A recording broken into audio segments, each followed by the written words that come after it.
Армағайын, эфирде жан сарайы. Қолы қимылдағанға кедейлік жоқ, аяғы қимылдағанға алыстық жоқ. Еңбек ырыстың қазығы.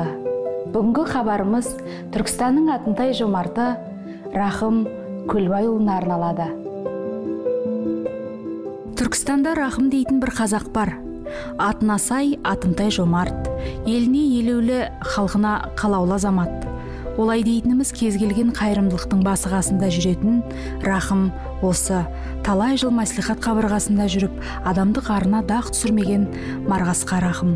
Аз десеңіз, спорт саңлақтарының арқасынан қағып, атқа қондырып, батамен көгертіп жүрген де Рахым Көлбайұлы. Енді адам өзі бір адаммен араласу үшін олардың арасын бір жалғайтын, байланыстыратын бір нәрсе болу керек қой, бір себеп болу керек деген сияқты.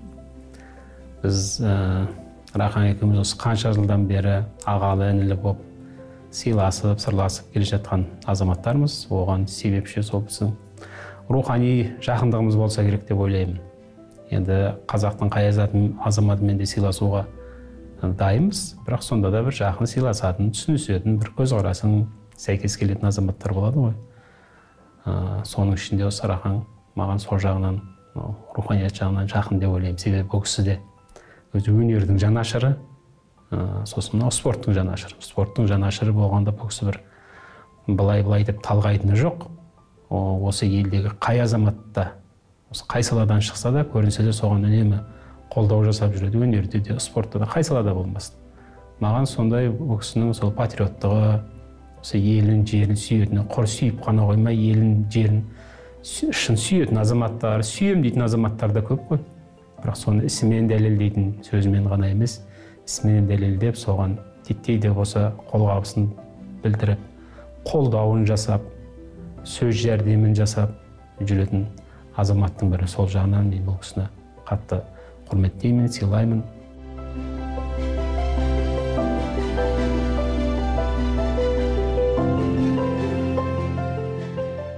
Оңтүстікте, жалпы республикада талай жерде осы өнер мектептері, ақындар мектептері бар екен. Біздің Түркістанда неге жоқ, соны неге ашпаймыз деп, осы өзі ағамыз облыстық мәслихаттың депутат ретінде көтерді. Кейін қалалық әкімшілікке ұсыныс жасап арнайы. Соның соңына түсіп дегендей, дәл осы жерден өнер мектебін ашып берді біздің балаларымызға, мұрындық болып соған.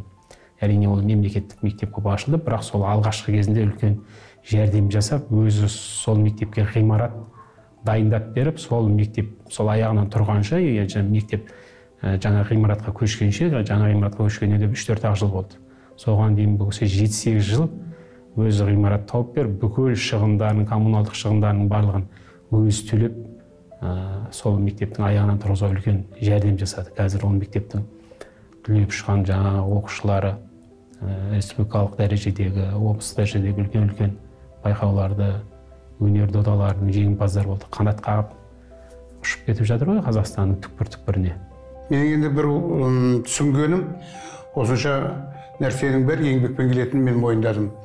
Алға бір талап қойып, осындай мақсат қойып, осындайға жетсем деп армандап, өзіне сондай міндет қоятын болса, ол адам өзінің көздеген жеріне жететінен мен көзім жетті. Бұл кісі қаламыздағы бокс федерациясының, футбол федерацияларының демеушісі, президенті болды. Құр президенті болып қана қойған жоқ, лайықты президенті болды деп айта аламын. Кезінде білесіздер, мынау ясы футбол командасы қандай өркендеп, жоғары лигаға шығатындай мүмкіндікке ие болып, сонда сол команданы кәдімгі облыстарға апарып жарыстарында жаңағы қатысуына мүмкіндік жасап, команда алып жүру деген қазір оңай емес. Қазір оңай емес, ол кезде тіпті қиын. Тұтас команданы алып жүрген, соған үлкен қолғабыс жасаған, жанашырлық жасаған азамат ретінде. Одан бөлек, осы қаланың өзінде футболдан кәдімгідей үлкен чемпионаттар, қалалық чемпионаттар өтетін тұғын. Қазір сол чемпионаттың бар жоғын білмеймін, меніңше жоқ. сол кезде осыдан 10-15 жыл бұрын сол чемпионаттар тұрақты түрде өтіп тұрады. Қаланың бүкіл микрорайондары, мөлтек аудандары өздері бір команда шығарып, үлкен додалық жарыс болатын. Апта сайын оны біз қызығып тамашалайтынбыз. Бұл енді жастарды спортқа тарту, олардың бос уақытын кәдімгі тиімді пайдалану тұсынан бұл үлкен бір мемлекеттік бағдарламаның жұмысын атқарып отырған нәрсе. Осындай Түркістанда онсыз да спортқа деген қызығушылық өте жоғары. Ал күрес саласынан боксшы біздің жаңағы азаматтарға жасап жатқан қамқорлықтар жетерлік. Ол әлі де жасап келе жатыр. Бұл енді жаңағы айтып отқаным да сол, бұл кісінің ол бір науқандық бір нәрсесі емес, немесе бір жаңағы сайлаудың кезінде, депутаттың кезінде бір көзге түсіп қалайын, осындай жермен ұпай жинай қоя салайын дейміз. Кәдімгі жан-тәнмен үнемі табиғатында бар нәрсе.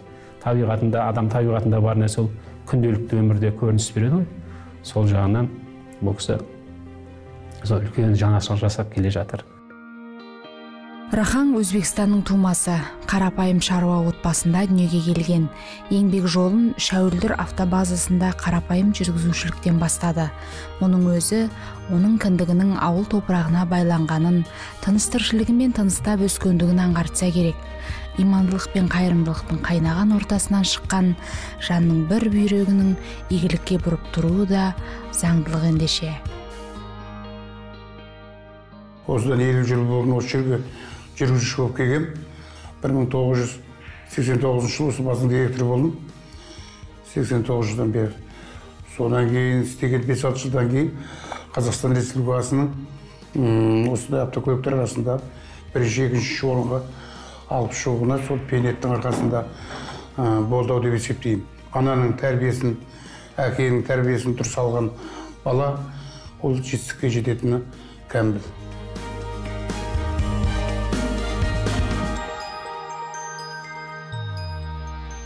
Жалпы біздің оңтүстік өңірден шыққан талай азаматтарға қолдау жасаған азамат біздің мынау айтыскер апаларымыз, Тәушен Әбуова апамыздың өзіне, Қаныбек Сарбаев ағамызға үнемі қолдау жасап отырады. Жай қолдау ғана емес, ол кісілердің творчествосын бұл кісі жақсы біледі. Ол кісілердің өлеңдерін жатқа айтып жүреді, айтыстарын жатқа айтып жүреді.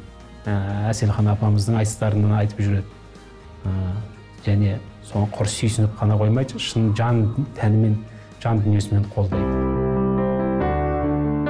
Адамға негізгі тәрбие ананың ақ сүтімен беріледі. Ақылда елдің жатырында алтын айдарлы ұл жатады деп қазақ бекер айтпаған. Ақжаулықты сары қыз маңайындағы 70-80 жанұяның басын бір қазанға ұйыстырған, сонысы үшін де бейапа атанған, сөзі мен ісі тең адам болғанды. Анам бейшара марқұм өте іскер, үлкен кісінің қызы болатын. Сол кісінің айтқанын көп істедім. Азаннан кешке шейін айтып отыратын балам, еңбектің арқасында жетесің деп. Енді 54-55 жыл қызмет еттік. Оның ішінде осы 50 жыл осы мекемеде қызмет еттік. Әкемнің анасы Сарғыз Айтымбет қызы. Мен сол кісінің қолында тәрбиелендім. Сол кісінің көп тәрбиесін, енді жақсы жақтарын алып үлгі еттім. Ол менің апам ымға түсінбеген дымға түсінбейді дейтін. Сол мәселе қазір біздің жастарымыздың бәрі ымға түсінбей, енді көңілдері далада да жастардың. Соған менің қарным ашады қазіргі кезде. Қазіргі енелер сәл қаталдау болса екен де, менің апам адуынды кісі тұғын. Айбатты, адуынды, ол кісінің алдынан бір келіні, бір ұлы, әсіресе менің әкемнің ағасы қызмет бабында істеді, үкіметтің жұмысында істеді, жақсы жұмыс істеді. Сол кісілердің өзі келген кезде тайсақтап дастарханның басында бірінші апам сөйлемей тұрғанда ол кісілер алдынан шыға алмайтын. Сіз не дейсіз, сізге қараймыз деп сөйтіп. Тәрбие сондай болғанда сол уақытта. Қазіргі енді сол апамыздан көрген тәрбиемді мен қазір өзім 40-тың жетеуіне шығып қалдым. Әлі күнге дейін мен әкеме, сол анам мен әкемнің қас-қабағына қараймын. Өзімнен кіші болса да бауырларым қас-қабағына қараймын.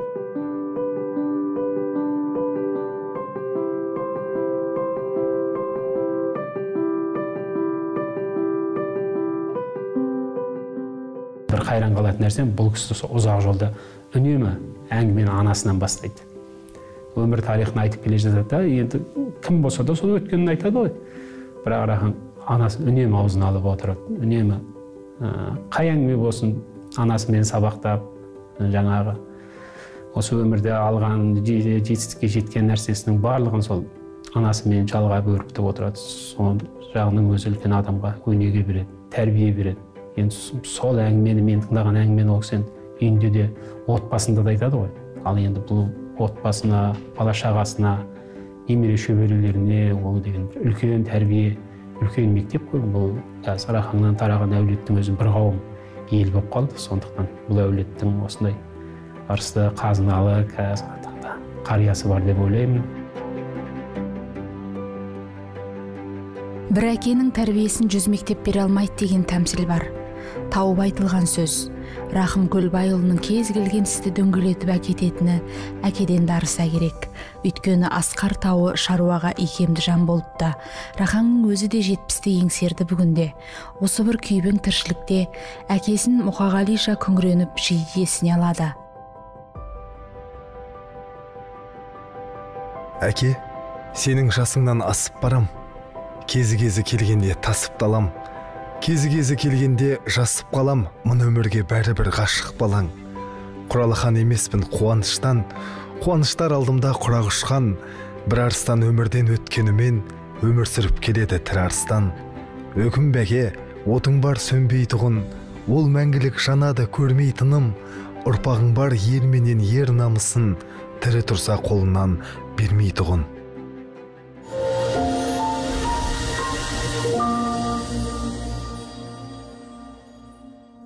Хоббим деп айтады, ол енді әрбір қазақтың қанында бар нәрсе ғой, мынау атқа құмарлығы. Атқа құмарлық болғанда да енді бұл кісі қай нәрсені қолға алса да, соны кәдімгі биік дәрежеге шығаруға тырысатын азамат. Ат шаптырып жүрген азаматтар жетерлік айналамызда. Енді әркім енді мүмкіндігіне қарай деген сияқты ғой. Ал бұл кісі кәдімгі сол ат шаптырғаннан кейін де сол аттың ішіндегі жүйрігін, мықтысын кәдімгі тұлпарын алып шаптыруды және оны баптауды кәдімгі өзі үнемі қадағалайтын. Сондай тіпті ат алу үшін тау асып, тас асып, осы Қырғыздың тауларына да барып, Ошқа дейін барып, кәдімгі ел кезіп, жер кезіп, өзі таңдап алып келген. Көп адам айтады оны, енді Рахаң мынау көкпарға кейін араласты, бұл кісі қайбір ат таңдай қояды деп. Бірақ осы кісінің әкелген аттарының барлығы шапты, Құдайға шүкір, үлкен додалы көкпарларда салымды болып жүр. Және осы көкпардың себебімен Рахаң екеуміз талай жерлерде, талай сапарларда бірге болдық. Атам шабандоз болған, әкем де ат ұстаған. Атқа құмарлық, жылқыға жақындық қанымызда бар. 20 жылдан бері ердің үстіндемін. Оңтүстік өңірдегі ең құсқан ат тұлпарлар. Нөмірі 1 аттар менде болды. Өмір болғасын жануарлар сатылып та, қартайып та жатады. Аттың пайдасы көп, қазақ жүрген жерде ат жүру керек. Әрдайым айтам, тағы да қайталайын, ат ұстамаған қазақ, қазақ емес. Рахым көкенің көңіл күнделігінен.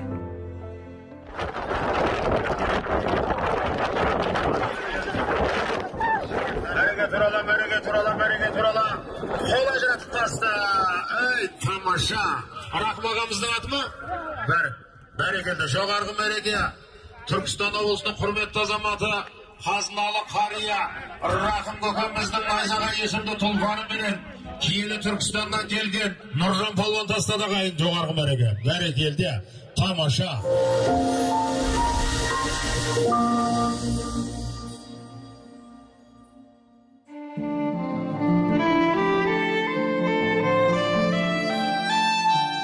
Аталатсаң аталат, боталата көрме, ей Құдай деп жалбарынатыны бар қазақтың. Тәңірдің ісіне шара бар ма? Ер қанатынан айырылып, ішінде бір өксігі қалған жан. Рахым, ұлы да әке салған соқпаққа түскен, көк байрақты талай доданы желбіреткен азамат еді. Мен атамды жақсы көрем, әкемнің жолын жалғастырамын. Осы 16-15 жасыма келген кезде Меккеге билет алып, атам мен әжемді алып кетемін. Мен атам сияқты болу үшін мен мектепті жақсы оқып жүрмін.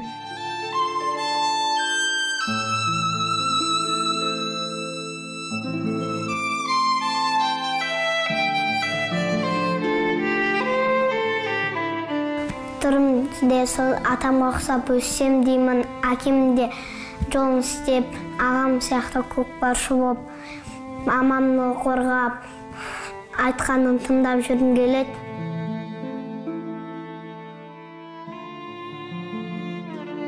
Десек те Ерғанаттың артында ізі қалды. Дариға Бірғаным Бүрдідей қызы қалды. Әлихан мен Иманәлідей ұлы қалды. Қыпшақ қызы Мира келінің жүрегінде сырғанақ өмірдің сызы қалды. Сыз да жылынар, сызат та жазылар. Ел есінде Ерғанат қалды деп Көпен Әмірбек тебіренеді. Көкпарға үнемі бірге шығамыз, сонда жаңағы Ерғанат бар, қасында баласы. Үшеуміз үнемі бірге шығамыз. Ерғанат та қатты құмар атқа. Сонда ұзақ жолға шыққан кезде жаңағы әңгіме болып кетті де, содан Райхан осы анасының тосыннан келген қонақтарды, тосыннан бір үйде бір қонақ күтетіндей бір жағдайда жоқ, күні бұрын дайындалмағанда, әйтеуір әркім шаруасымен бет-бетімен кетіп бара жатқан кезде бір тосыннан бір қонақ келеді. Сол қонақты жаңағы анасының аяқ астынан кәдімгі қалай күтіп алғанын, соны дәл сол қонақ, тек сол қонақ бір құдасын күтіп отқандай күтіп алғанын, күтіп алып шығарып салғанын, сондай мысалдарын бір-екеуін айта береді. Сол кезде орта жолдан әңгімеге Ерғанат араласты. Содан білесіз ба, ана апам бір күні бір қоянды жаңағы қалай сояса, бір 2 минутта қоянды кәдімгі тұмсығын тіліп жіберді де, терісін сыпырып жіберіп, қазанға салып жіберіп, 5 минутта алдына жаңағы тамақ әкелген жерін, одан кейін тағы бір шаруаны тындырып жібергенде біреуге кәдімгі ағайындарын шақырып үй сап беріп жіберген, асарлатып жіберген, бәрін айтып жатыр ғой, бастырмалатып тіпті қарақаңнан асырып жіберді. Апам сөйтуші еді деп. Сонда айтқаны ғой Ерғанат қарап, Ерғанатжан, қалай айналайын? Сенің шешең мен менің шешем арасында бір парк бар ма? Өзің байқайсың ба соны?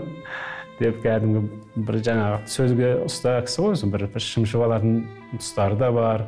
Кәдімгі қазақы, қалжыңның, әңгіменің адамы ғой бұл кісі. Осындай әңгімелері көп енді. Кәдімгі аяқ астынан айтатын, тауып кететін. Енді ол болмысында бар нәрсе көрініс береді ғой қай кезде де.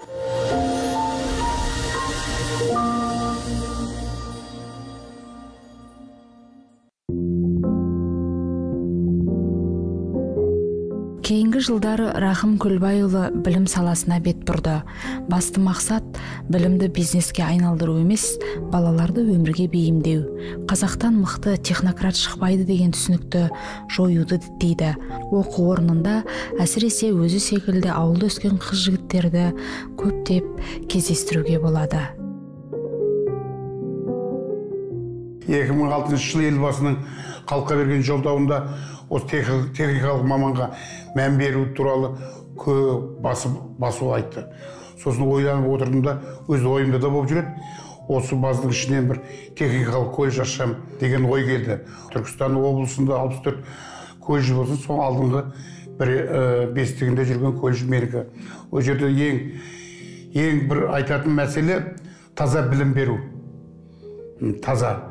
Сосын мынау қазір мына құрып өткір жемқорлық, ондай деген жоқ. Қазір басаяқ 50-53 мұғалім қызмет етеді. Біреуінен бір сом ақша алған емеспіз. Тек талап білім беру, балдарға таза білім беру. Сонда айлығыңды аласың. Тәртіп бар.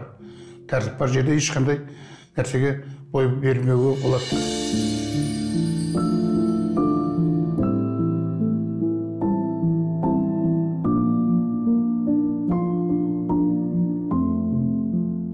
Колледжімізде мемлекеттік гранттардан бөлек біздің колледжіміздің құрылтайшысы Рахым Көлбайұлының жаңа әлеуметтік жағдайы төмен студенттерге, яғни білім алушыларға өзінің тарапынан жеңілдіктер мен гранттар бөлінеді.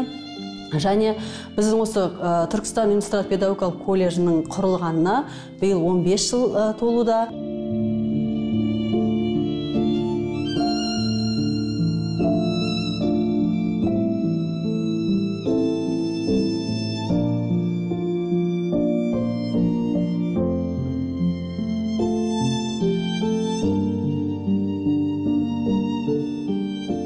Аптал азаматтың мәуелі бәйтеректей өсіп өніп отырғанына куәміз.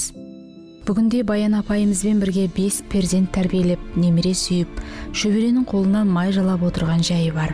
Әр адамның армандайтұғын дүниесі. 5 рет облыстық мәслихатқа депутат болса да, мен деп кеудесін кермей ел үшін еңбек етті.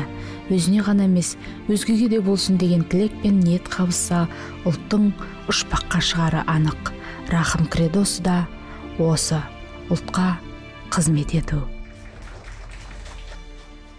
Мен енді түсінгенім, өзіңнен туған ұл-қызды тәрбиелеу өте қиын болады екен. Онан кейін абырой жинау қиын болады екен. Абырой жинаймыз, жұрттар ақша жинап барып абырой жинаймыз дейді. Ол дұрыс емес. Абырой жинау керек екен. Сосын өзің өсірген ұл-қыздарың дұрыс тәрбие беру керек екен. Мен Құдайға шүкір енді ұл-қыздарым дұрыс тәрбие алды.